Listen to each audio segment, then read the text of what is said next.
kind, affectionate, noble, amiable and lovable.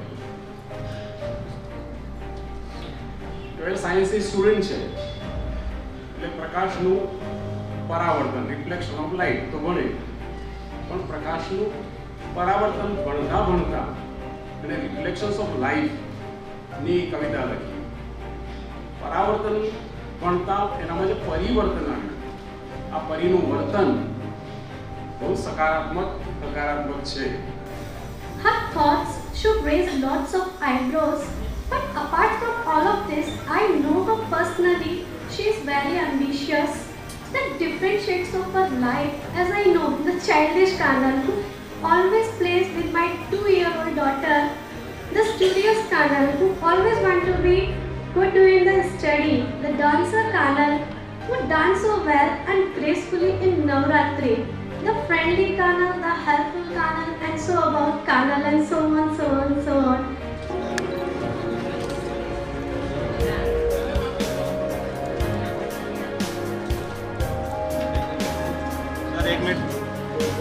આજે દરેકની બૂમ છે અને એવું છે કે ન કોઈ રોકટું ટોકટું બધું બેફામ ચાલે છે, તુજે ગુપ્ત જે ખુલ્લેઆમ ચાલે છે.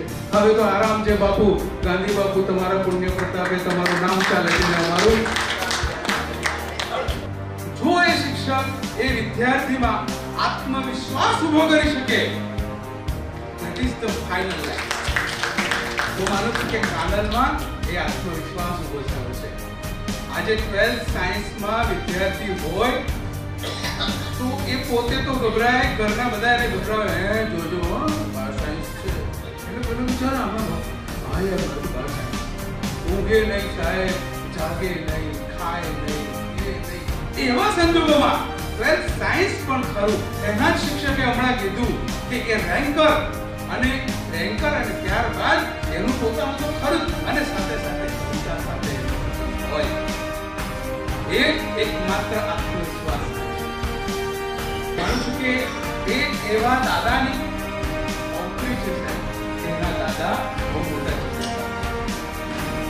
ખૂબ મોટા ચિત્રો અને ખૂબ સુંદર ચિત્રો એમને બનાવ્યા. એ એવા પપ્પાની દીકરી છે કે એના પપ્પા ઇન્ટરનેશનલ ચાઇના અને જાપાન ને ક્યાંથી એમને ઇનામો મળે. એ એવા માની દીકરી છે સાહેબ કે એની માં એમએસસી એમએડ, એ તો શિક્ષકની ડિગ્રી તો ખરી જ ખરી, પણ સાથે સાથે એ બાળકોમાં સંવેદના ઊભી કરે, ચેતના ઊભી કરે એવી માની એ દીકરી છે. કે ડિમ્પલભાઈ પણ પુષ્ટિ પરિવારમાંથી આવે છે. મને અત્યંત આનંદ થયો.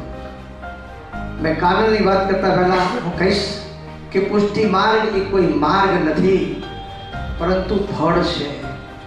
હૃદયમાંથી ઉત્પન્ન થતી પ્રેમ રૂપી વેલનું અલૌકિક સાસાવાળું ફળ એટલે પુષ્ટિ. પુષ્ટિ એટલે પૂર્તતા કરવી અને પુષ્ટ થવું. ભક્તના હૃદયમાં જે ભગવાનની ગેરહાજરી છે એની પૂર્તિ કરવી, આ ભાવની પૂર્તતા કરવી, આ અધુરમને મધુરમથી બનવા, ભક્ત સામે ભગવાનનું સાક્ષાત પ્રાગટ્ય થવું એનું નામ છે પુષ્ટિ. વૈષ્ણવના હૃદયમાં પ્રેમ રસના ભક્તિના માધ્યમથી પરમ તત્વની પધરામણી કરવી એનું નામ છે પુષ્ટિ. જ્યાં કાયમ પ્રભુની દ્રષ્ટિ, સતત પ્રમાની દ્રષ્ટિ, ભક્તના આજ્ઞાને મારે મુષ્ટિ, તેને સ્વીકારે સારી સૃષ્ટિ, દોસ્તો એનું નામ છે પુષ્ટિ. સંસ્કાર એ પહેરવા ઓઢવાની વસ્તુ નથી, ઉગાડવાની વસ્તુ છે, જાળવવાની વસ્તુ છે, જીરવવાની વસ્તુ છે, પોષવાની વસ્તુ છે. અને આ દીકરીએ સંસ્કારને ઉગાડ્યા છે, જાળવ્યા છે, જીવ્યા છે, પોષ્યા છે. કહેવાતી સભ્યતા વૈભવી વિલાસથી બાહેંધરી આપી શકે, હૃદયના ઊંડાપણાની નહીં. આ સભ્યતામાં જ્યારે સંસ્કારની બાદબાકી થાય ને તો બોલાયેલા એક એક શબ્દો હૃદયને ઠારવાના બદલે બાળવાનું કામ કરતા હોય છે. શબ્દો એ લપનું સાધન નથી, એ તપનું સાધન છે. આ દીકરીએ સાબિત કરીને બતાવ્યું. કૃષ્ણએ જે છે ને પ્રેમની જ વાતો કરી છે અને સંતશ્રી આપણી વચ્ચે ઉપસ્થિત. કૃષ્ણ એટલે આકર્ષવું, કૃષ્ણ એટલે આકર્ષવું. કૃષ્ણ એ જ આ વિચારને છેલ્લા કદાચ કૃષ્ણ જ સૌથી વધારે ફેસબુક પર રહ્યા છે, મને એવું લાગે છે એ જમાનામાં. આપણે રહેતા ઈચ્છું એવું નહીં, કોઈ એમ કહે ને કે સૌથી વધારે ફેસબુકમાં કોણ, તો કૃષ્ણ જ હતા. વોટ્સઅપ પર એ હતા, યુટ્યુબ પર એ હતા. પણ જમાનો બદલાઈ ગયું છે એટલે એ જે છે એ સારું જ છે આપણી જોડે. બીજી મજાની વાત મને જરા એમ થયું કે વચ્ચે વચ્ચે બીજી વાત કરી લઉં કે સાહેબે મને બોલાવ્યો કે અમને તો આ કામ કરવા આવવાનું છે. મેં કીધું કે વાત કરીશું આપણે. પણ હું તો મને ફોન પર એમણે કીધું કે પંચોલી છે કોઈ કાનન પંચોલી. મેં કીધું હું તો આદિત્ય પંચોલી ને મનુભાઈ પંચોલી ને જ ઓળખીએ આપણે. કાનલ પંચોલી પણ હું એવું ઈચ્છું કે એટલા બધા મોટા નામ કરતા મોટું કાનનનું નામ થાય. કાનનની કવિતાઓ પણ મેં પાના ફેરવીને જોયું કે નાની નાની કવિતાઓ છે. આ નાની કવિતા ભલે હોય પણ અણુમાં વિસ્ફોટની તાકાત હોય છે. ગજબ કરી નાખ્યું ચિત્રમાં, નૃત્યમાં અને આજે જે સામૃત્ય પ્રમાણે સાહિત્યમાં અને ભણવામાં, એટલે બધી જ બાબતોમાં એ સર્વાંગી વિકાસ કર્યો છે. એટલે ખરેખર એનું અમને ગર્વ થાય છે. હજુ ભવિષ્યમાં ખૂબ સારું નામ પ્રાપ્ત કરે, કોઈ પણ એક ક્ષેત્રમાં, બધા જ ક્ષેત્રમાં કરે તો પણ સારું.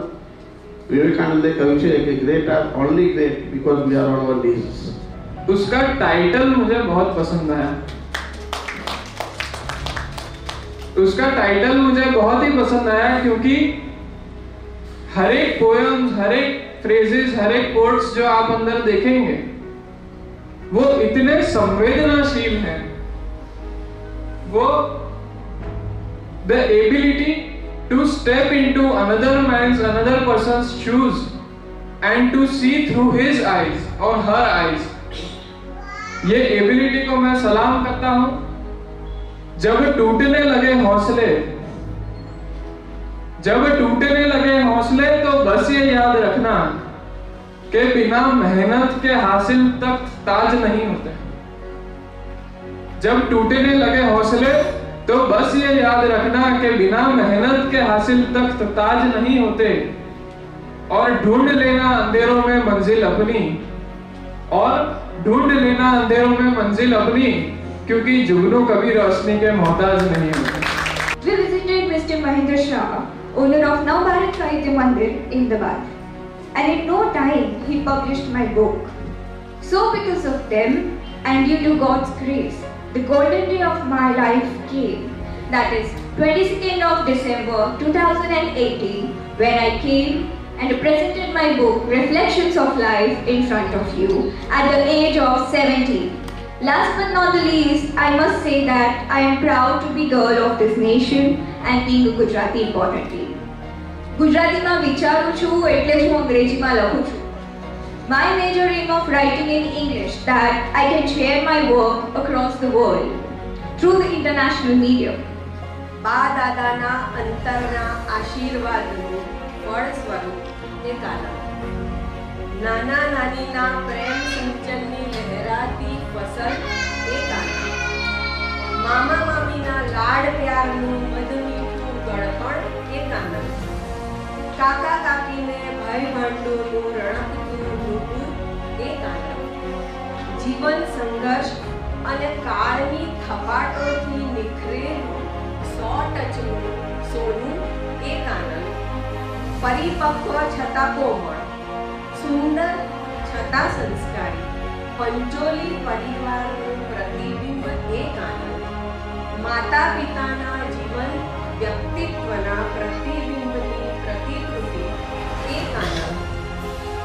ડિમ્પલ તૃપ્તિના જીવન બાગનું મહેકતું પુષ્પ એ કાનન. તૃપ્તિના આત્માને તૃપ્ત કરનાર અને ડિમ્પલના ગાલનું ખૂબસૂરત ખંજન એ કાનન. સમગ્ર પંચોલી પરિવાર જ્યારે કાનનની વાત ચાલે છે ત્યારે એક વાત ધ્યાનમાં આવે છે કે આ પંચોલી પરિવારની આબોહવા કંઈક જુદી જ છે આખા ભારતમાં. એવું નથી કે કાનન સ્ટાર છે પણ આમના બધા ભાઈ બહેનો બધા જ સ્ટાર છે. કોઈ સંગીતકાર છે, કોઈ સાહિત્યકાર છે, કોઈ ચિત્રકાર છે, કોઈ ફોટોના છે, કોઈ સાહિત્યકાર છે, બધા કાર જ છે. એટલે મને લાગે છે કે આ પંચોલી પરિવારની જે આબોહવા છે એ સૌથી વધારે બરોડિયન્સને સમજવા જેવી છે કે જો દ્રઢ રાખે ધર્મ કો સિંહ રાખે કરતા જે ધર્મ સાથે હંમેશા બંધાયેલું હોય એની કલા તો ખીલવાની જ છે, એમાં મને તો શંકા લાગતી નથી. મને લાગે છે કે જે આ ઝરણું છે એ ઝરણાનો સ્રોત જે છે એ ધર્મ અને સંસ્કૃતિ છે.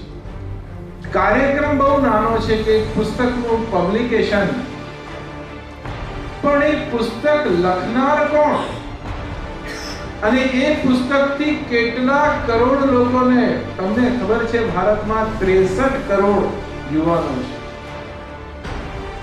કાનલ જેવું એક વ્યક્તિત્વ આ વડોદરાની અંદર આજે છે એ મને લાગે છે કે આપણા વડોદરાનું એક ગૌરવ છે.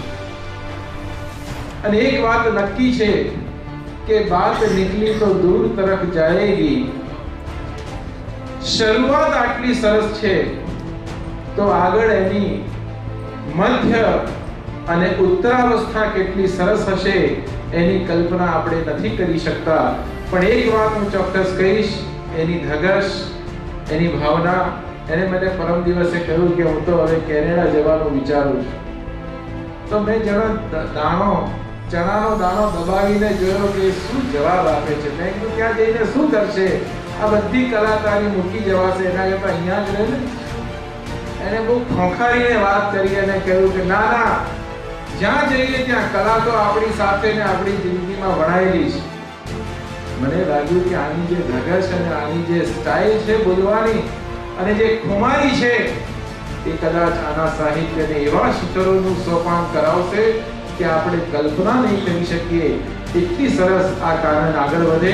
હું તો આજે એટલું જ કહેવા આવ્યો છું. મેં એના પપ્પાને કીધું કે હું બોલીશ નહીં, ખાલી સાંભળવા જ આવી રહ્યો છું. પણ મારાથી પણ રહેવાયું નહીં, એટલે મેં કહ્યું કે ના, આજે તો બોલવું જ છે. અને આ કાનનને ખૂબ ખૂબ શુભકામના અને મંગલકામના આપું કે ધર્મને સાથે રાખીને, સંસ્કૃતિને સાથે રાખીને, સભ્યતાને સાથે રાખીને, પરિવારજનોને સાથે રાખીને તારું જીવન આગળથી આગળ વધે અને ખૂબ સુંદર સાહિત્યની રચના કરીને અને આ સમાજના યુવાનોને એક દિશા નિર્દેશ મળે એવી તારી તૈયારી થાય અને પ્રભુ તારા પર કૃપા કરે. એ જ અભ્યર્થના, એ જ મંગલકામના સાથે વિરમું.